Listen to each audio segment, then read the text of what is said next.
Okay, so as you know, this is Ed Crowe. Appreciate everybody coming on today. Really do. Today we're gonna talk about AEP retention and sales strategies. Go over a couple quick things before we go through the agenda. This information is based on. I started off as an agent, so when I grew the book fairly large, this is what my office. I had two people in the office here with me, and this is what one of the ways we tried to make it as efficient as possible to retain and sell during AEP, but also then I, have had the luxury of seeing other successful agencies and how they manage it. So taking a little bit of both myself and what others have done, and I'm going to put it in there. So hopefully this information, if you can take a piece of it, and if there's even one thing in there that makes things more efficient for you, as far as retaining a book or as far as selling for AEP, then it's a success, I think. I just got done with the sneezing fit, so hopefully that doesn't come back. If I just suddenly am muted and gone, that is probably why. And before we get started, a few things. You can ask questions in the question section of the webinar. As we go along, I would say get your question in. I'll answer them at the end. But what tends to happen is we finish up and then people are kind of typing their question, and I'm not sure, if there's no questions coming or if maybe people are working on them. So if you think of it as we're going through, send the question in, then I'll answer them at the end. We record all these webinars. I will get asked that, I'm sure. But we certainly record them and we put them all up on YouTube. So YouTube, Crowe and Associates, or at Crowe Medicare. Literally Google YouTube, Crowe and Associates, and you'll see all our videos. All of them are up there. Or if you just type in the URL at Crowe Medicare, and Crowe has an E, at Crowe Medicare, you'll be able to see all the videos as well. Our theme is going to be with these webinars, they're going to get shorter as we get closer to AEP, and I'm going to probably start doing a couple of them a week on very specific, 10-minute webinars on specific topics regarding AEP, like certifications and accessing benefits at a glance and, various things. But that's kind of going to be our theme, I think. Less kind of pitching ourselves and saying why you should work with us, and more of things that can help you during AEP. I'll certainly remind you of programs we offer and stuff that you should use. But anyway, okay. So today we're going to go over AEP preparation, why you should access the benefits at a glance. That's really important.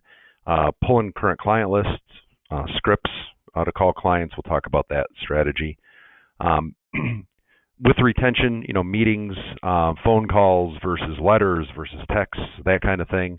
And then how to incorporate new sales into your AEP, because that's important, obviously. The problem you get, people grow huge books, and the book just becomes, you need to renew it. It's really important to do that. I think you're kind of missing out if you don't renew it. We'll talk about that, but that can become very burdensome. So we'll just try to come up with strategies to make that as convenient and as efficient as possible.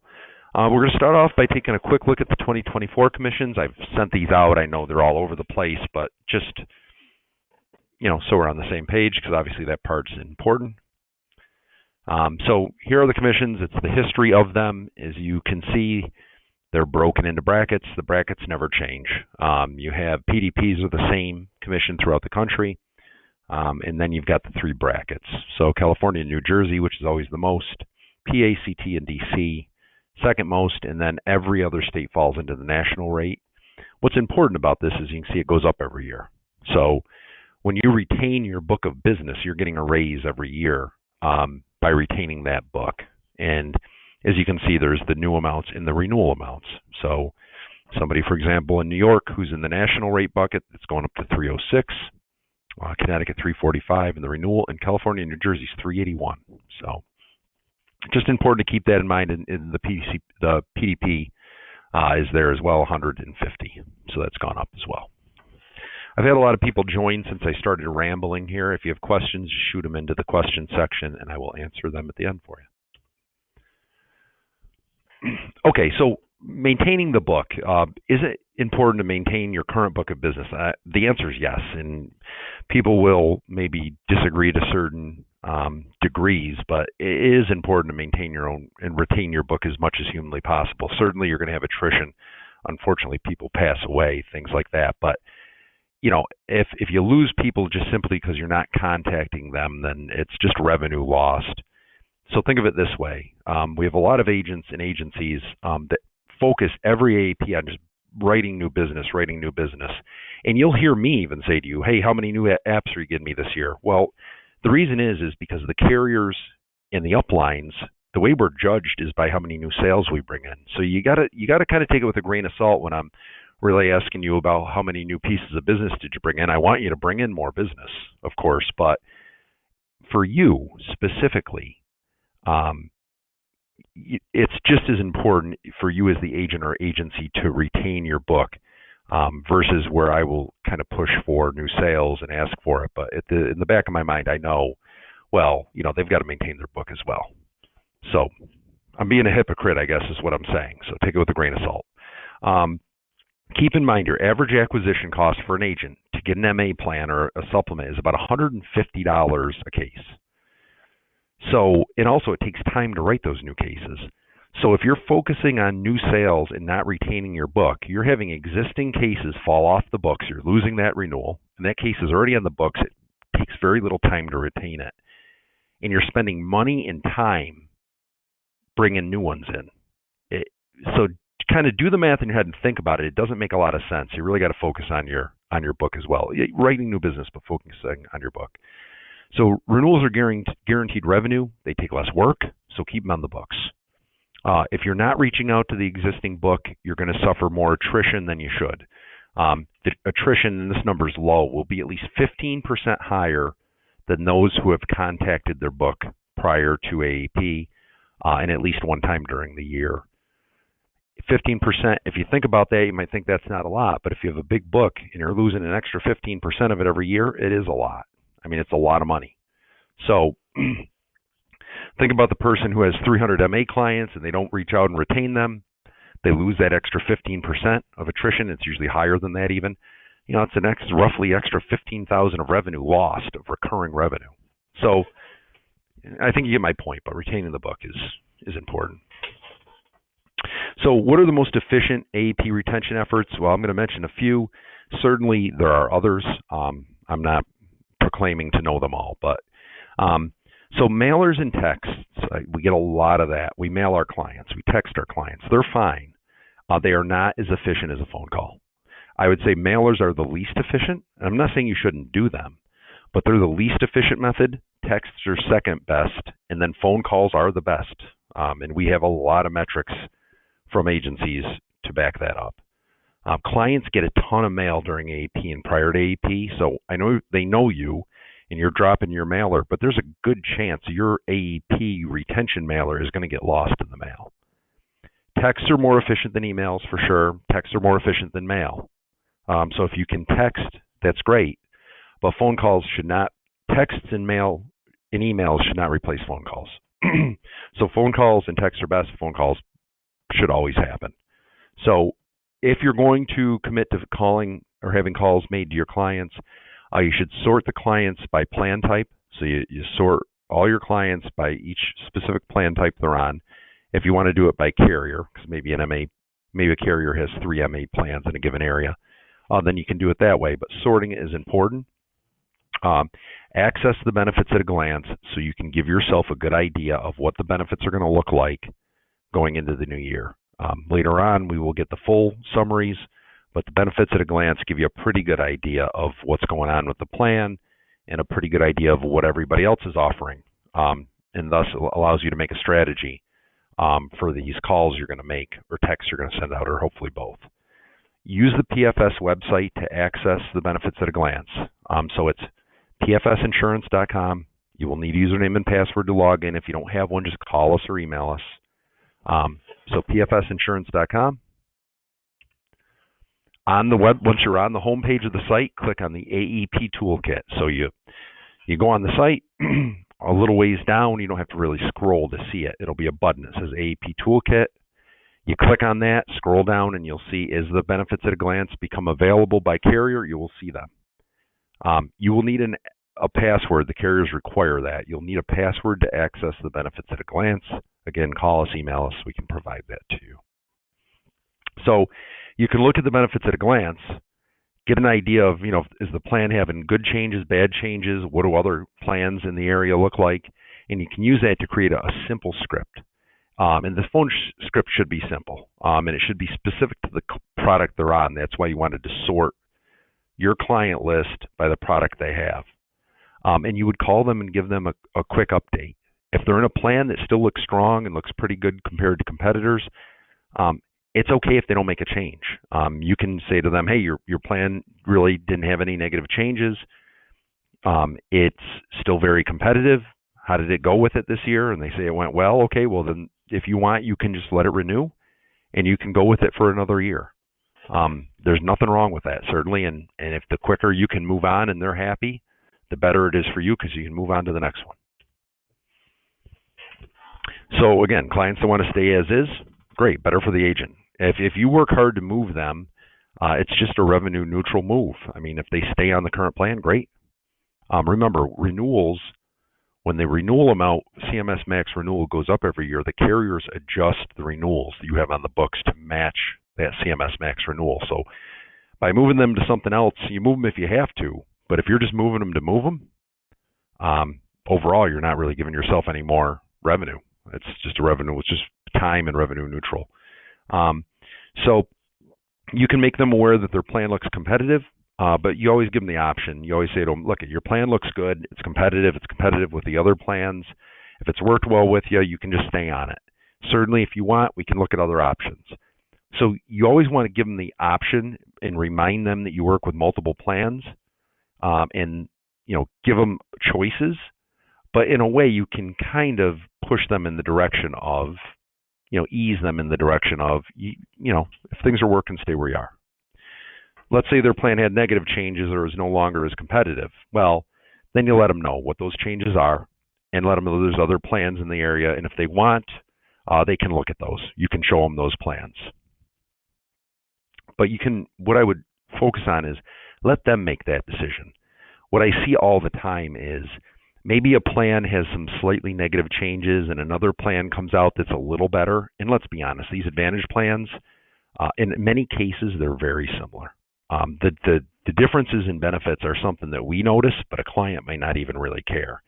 So let them make the decision. If they want to stay, let them stay. I find that a lot of times we kind of assume, oh, such and such came out with a plan that's a little bit better, let's push everybody to that. I would say just try to be aware of that. Avoid pushing them. Move them if they want to look and shop, but if they don't, well, let them stay the same.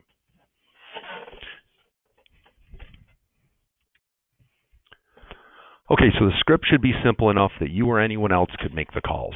In fact, that's what my office did, is I created a script. I worked with Lisa and Teal. We'd make a script, and we would all start calling. And the script was simple, and it was sorted by the product they had. So it was something that we could all do. I mean, if you needed, the script should be simple enough when you talk to the client that even you could hire somebody part-time to handle those calls for you, because I know that's a lot of work. It takes a lot of time. If the client wants to stay the same, whoever's calling, have them make a note of it and move on.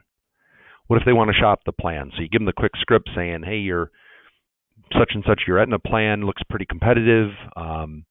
Unfortunately, they had one negative change, but it still looks pretty competitive, but there are other plans available. Would you like to look at those? If the person says yes, well, then the person doing the call, have them get the info needed to prep the case for you in Connecture or Sunfire. You could use an intake form if you want that they can fill out, or they can just get the info and put it right in to create the profile or add the info to their profile in Connecture or Sunfire,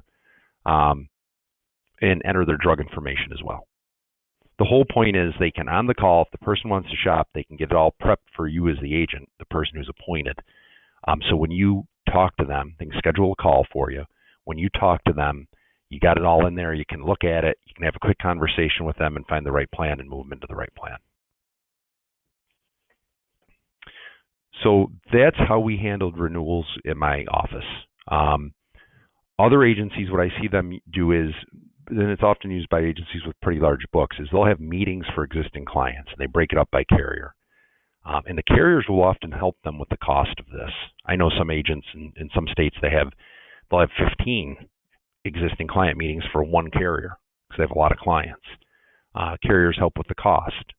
And what they do is they have these meetings. It doesn't have to be as fancy like when you have a new sales seminar. It can be anywhere that you have a private room.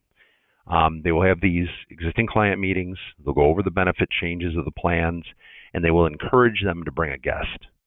And some agencies will write a lot of new business this way. So they'll encourage them to bring a guest, and they'll offer a prize if they bring a guest, which you can do.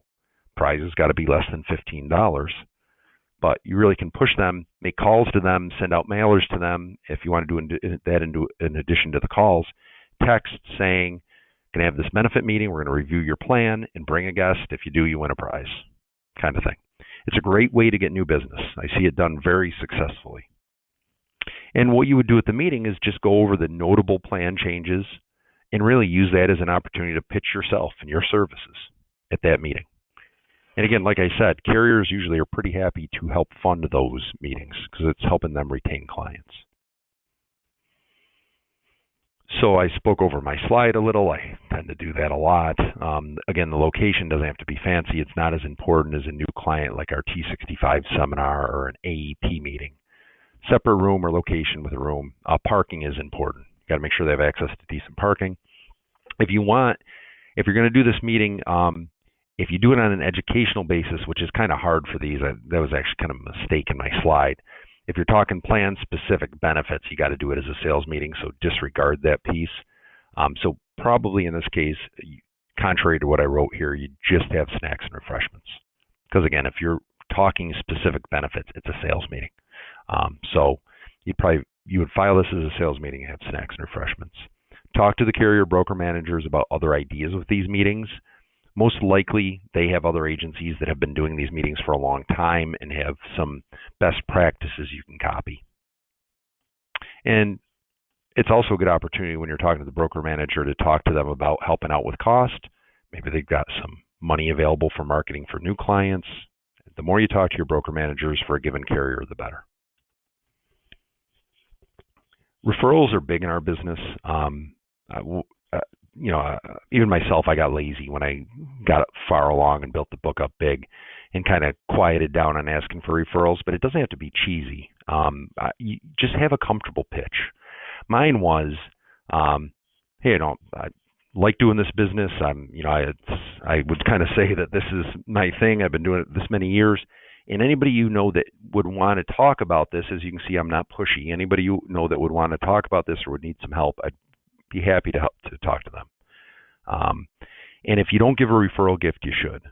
So if you have these kind of meetings, give a referral gift if they bring a friend.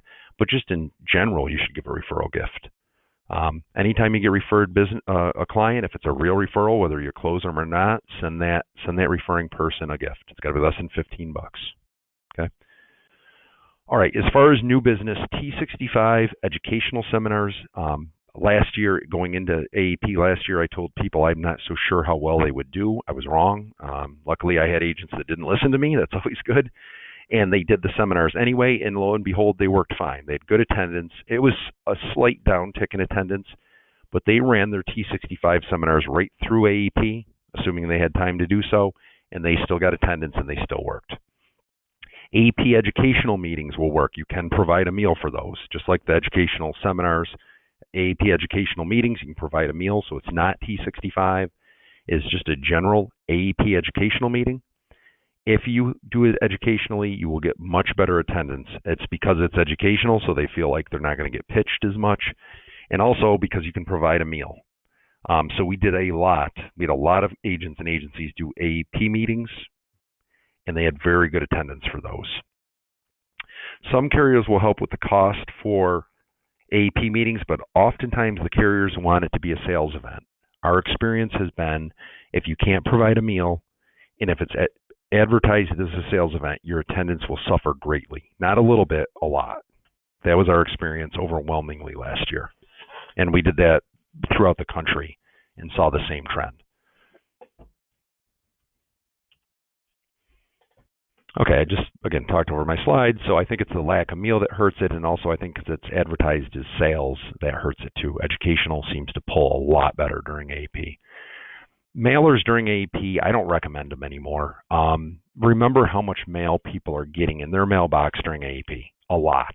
So the odds of them responding to your mailer are low, and they go down a lot. So, per 1,000 mail return that are sent out during AEP is a very low response rate, very low. So if you're trying to get new clients by dropping mail during AEP, I'd suggest against it unless you got something really killer specific that's going to stick out from all the 15 other pieces of mail they get.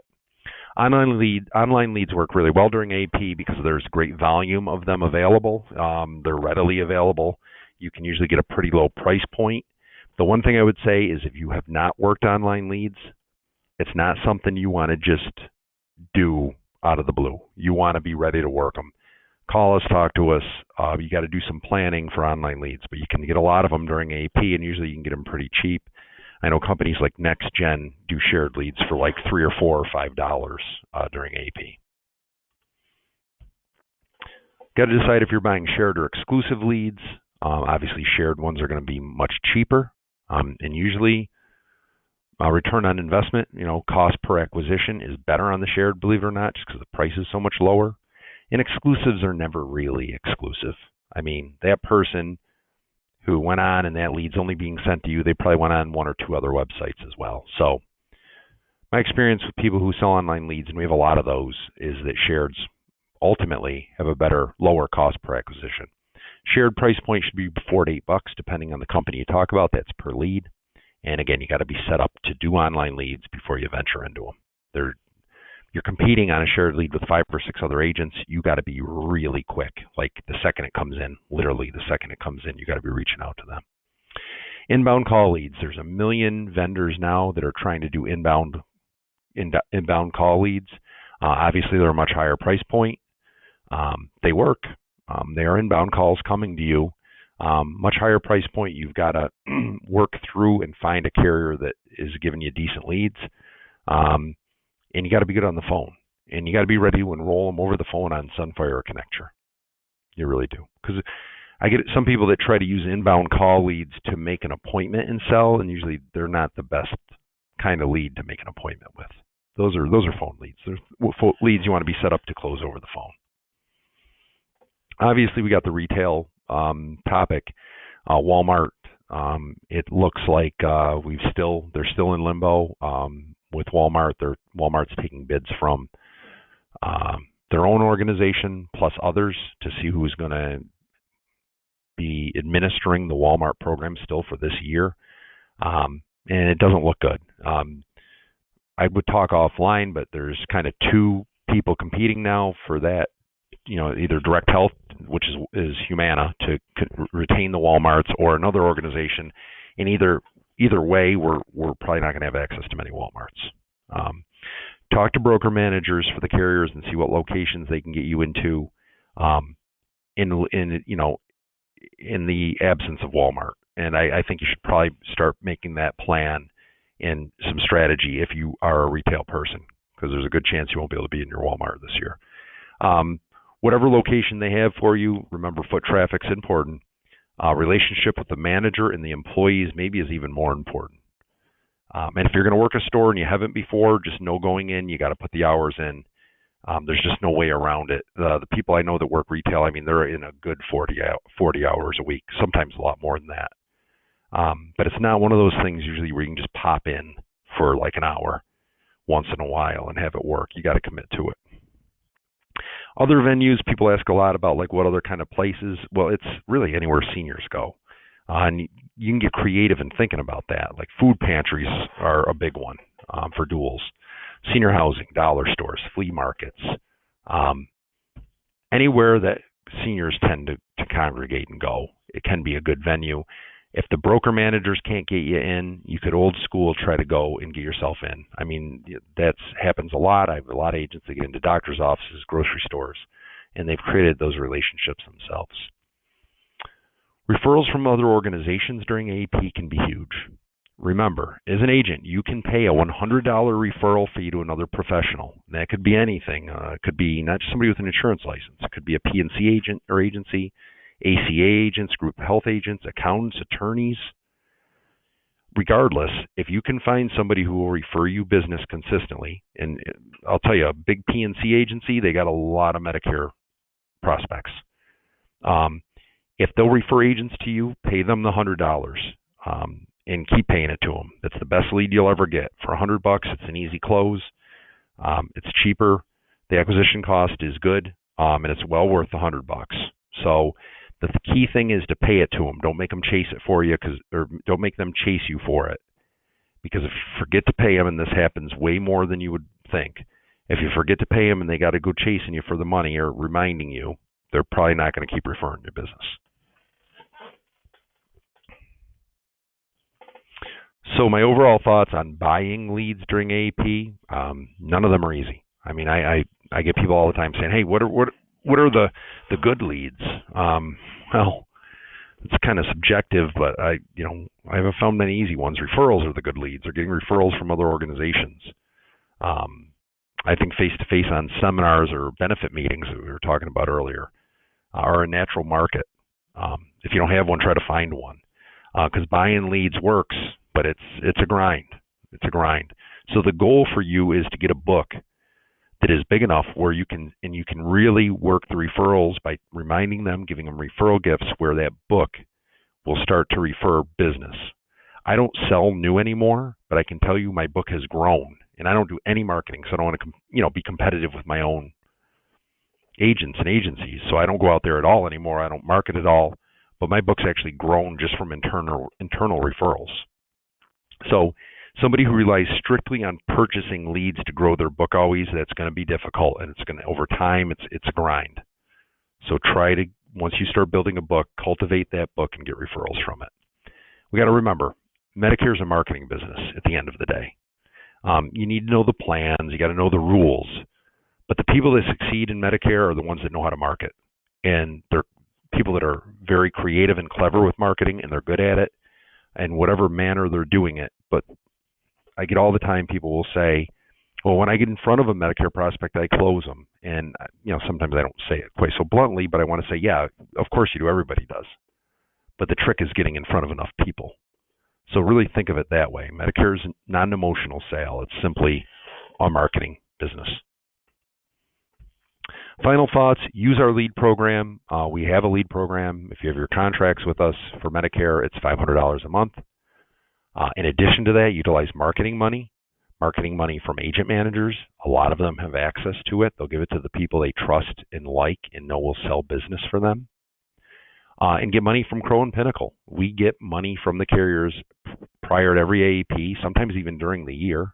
I'll make a quick pitch saying we have Humana money for those who want to push more Humana sales. But we have money for AEP. Send us a proposal. Say, here's what I'm going to do for leads or to generate sales. Here's how much I'm going to spend. And here's the carrier I'm going to write the most of, because they're going to want to know that. And we will have funds available for you for AEP, well in addition to the $500 a month. Make sure you use Connect or Sunfire. I get a lot of people still that are using Medicare.gov. It's a waste. It's not efficient. Medicare.gov, the client has to have created a profile to save the info. Connect or Sunfire will save it. It'll save the info, the drug lists, everything. If you're not using Connect or Sunfire to renew people, you absolutely should. And here's the last one I want to mention. Track all clients and opportunities. This is a big mistake I made. When I was building my book, I would meet somebody and maybe I'd write them and their spouse was 61. And I'd kind of note it, but I wouldn't make a good note of it. And I relied on those spouses to call me when they turned 65. Stats with that are they'll call you about 30% of the time. Versus if you've noted it in your calendar, in your contact manager, and you call them 9 months, 6, 7 months before they turn 65, you're going to get that business. Don't rely on them to call you. Make a note of it. Prospects you couldn't close during the year, make a note of it. Book them for AEP. People that were on ACA plans or maybe were 61, 62, 63, time flies. Make a note of it so you're the first one calling them when they're 6, 7, 8 months out from turning 65. I didn't do that well, and I lost out on a lot of sales because of it. So don't make the same mistake I did. A couple final things. Put your contact information on your email signature. That's a big one. I get a lot of people that will email me saying, hey, give me a call, and they don't have their contact info on their signature. So put it on there. Get a professional email if you can. Nothing wrong. I love Gmail. Don't get me wrong. But, Edward at CroweAssociates.com actually is a Gmail address. I just paid for the um, the Google thing, whatever it's called, it's $5 a month. But get a professional email and have a website, and have your email based off that website. You can get a URL from GoDaddy for $20 for 2 years, and then Pinnacle will make you a free website. We have an intake form. They'll create a logo. They'll make you a site. If you don't have one, utilize it. It's free. We have recorded webinars on all of the topics above, so all the stuff I just kind of talked about, we usually have a webinar specific to that. Go to @Crowe Medicare or Google YouTube Crowe and Associates to watch those webinars. You can scroll through, and I've pretty much hit every topic at this point. Okay, thanks for attending. We send out a registration page. It's a page you can save to your favorites. It has always, when we do our Zoom meeting, it has the invite link for that. And when we have upcoming webinars, it has the registration link for that as well. So if you just save that page, we update that page every week. You won't even have to get our email. You can just look and see on that page what's coming up next. Feel free to join us on our weekly agent Zoom calls. That's a little different. It's quick. I usually go 10 minutes on topics and updates, and then we open it up for questions, and it's a back and forth conversation, unlike this is a little more sterile with the webinar. On the Zoom meetings, we talk back and forth and go over a lot of topics. Let's see if we have any questions. Okay, let's see. I run ads for the California birthday rule for Medigap open enrollment. When I am told they have an Advantage plan, I explain the difference between Advantage and supplements. Let's see. Then if there is any interest at all, I record a verbal scope. Is this still compliant?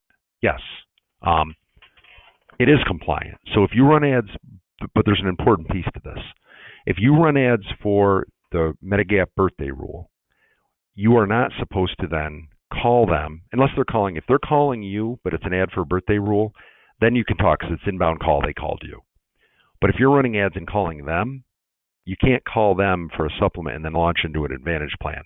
Technically, the way you do that is wait for them to mention Advantage, like dental, vision. What about the zero premium plans? What about Joe Namath? Something like that, and say, oh, that's an Advantage plan. Let's talk about that, but I got to record a scope first. That would be compliant. Let's see what else we got. Okay, having trouble figuring out how to get the scope of appointment signed, wait 2 days, and then make the call to discuss plans when making retention phone calls.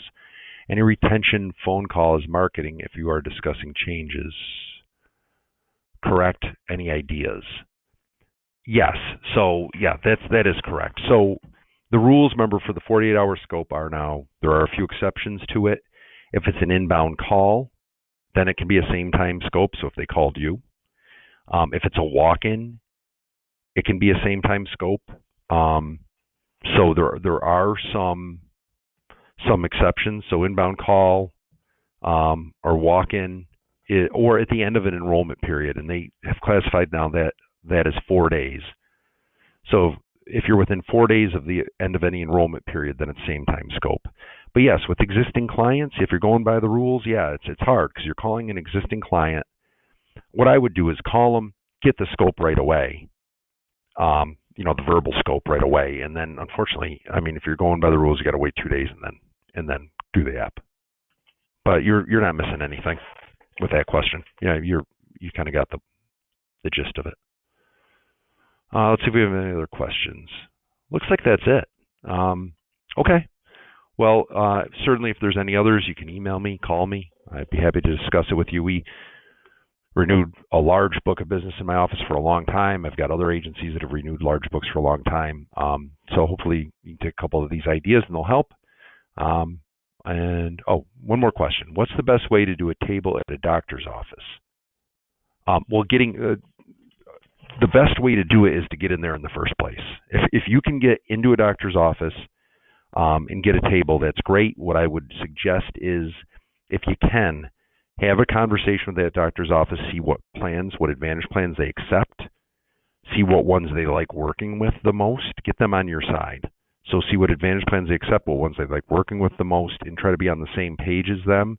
But really the biggest challenge is getting in there. If you can get in there, you're good. Let's see. I think we have a couple other questions. Let's see here. They're starting to come in now.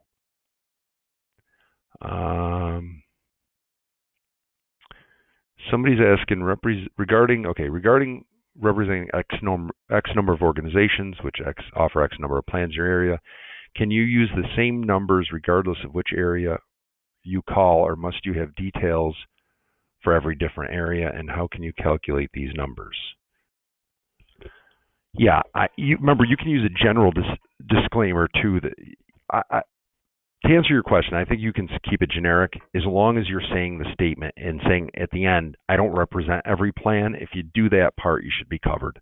I don't think, in my opinion, anybody's going to be too concerned about how accurate your number is about how many plans you offer. Really, the important thing is to say we don't offer all plans. The statement as it's listed. Let's see, we have one more question, I think.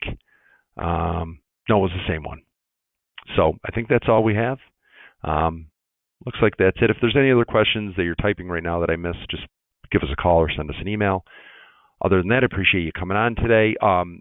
Just remember our IE-SNP plan with United Healthcare will be a big seller in a lot of states. So if you haven't looked into that, you've got a plan that you can sell to non-duals, drug help people, or no help at all, non-duals with a $1,600 out-of-pocket max. It will be a big seller. So if you haven't looked into that, we have a webinar on it. We have information on it. Other than that, I appreciate everybody coming on today. Thank you so much. And look forward to speaking to you in the future, hopefully. Have a great day.